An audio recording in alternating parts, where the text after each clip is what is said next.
So today our second graders had an opportunity to do a Skype session, video call, with an author named Erin Dealey. That's a really good question. Actually, my favorite... We wanted to make sure that the kids felt like they knew a little bit about her books, to really have an in-depth conversation with her and to make the Skype session more meaningful to them. So I think that the preparation was important. In preparation for the Skype session, you did a lot of reading, right? You did some expository reading, right? That about section on her website is nonfiction expository reading, where you had to look really carefully and look again and think about what the question's really asking. And then you also read some nursery rhymes and some fairy tales. Raise your hand if you enjoyed reading those nursery rhymes and fairy tales. Those were fun.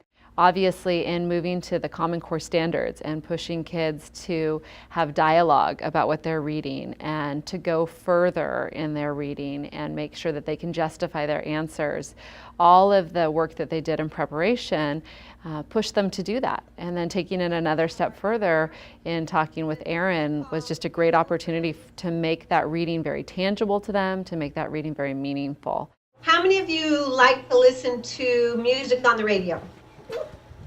Yeah, and then you sing them like nobody's looking. You pretend you're the rock star with your hairbrush or something, right? Huh? Well, I grew up doing that too, and I think that's where the rhymes got into my head. She was great with them, and they really felt like they could have a conversation with her. And so I think the idea of an author and what it means to be an author doesn't seem so intimidating anymore. And that's my answer to you about my books, because my books are sort of like my kids. Not exactly, I didn't send them to college or anything, but I love my books. I love each one of my books for a different reason, just like your parents and family love you. Students don't necessarily feel that their voice is important, because we give them assignments and we ask them to complete the assignments, and really their assignment just goes that far. But with something like this, they were connecting with somebody and they were empowered by the fact that she cared about what they asked. The question I asked Erin Dealey is, are you writing a new book? Are you writing a new book? I am. I'm always writing a new book. And you know what? I just finished writing a book called Peter Easter Frog. She cared about what they had to say.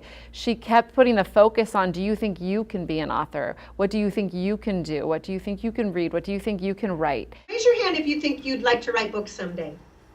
Raise your hand if you have already written a book. Nice. Raise your hand if you can honestly say, I will never write a book unless my teacher makes me. Okay, so wait, so those of you whose hands are in the air, I was you. That's how I felt. I never thought I would write books someday, not when I was your age. Most of our kids get kind of bogged down with, what do I have to do today? What are the tasks that I have to do? But when they get to do something like this, then they realize that reading isn't just about tasks. It's not about answering questions. I was thinking that we would play with some words today, because that's what authors do.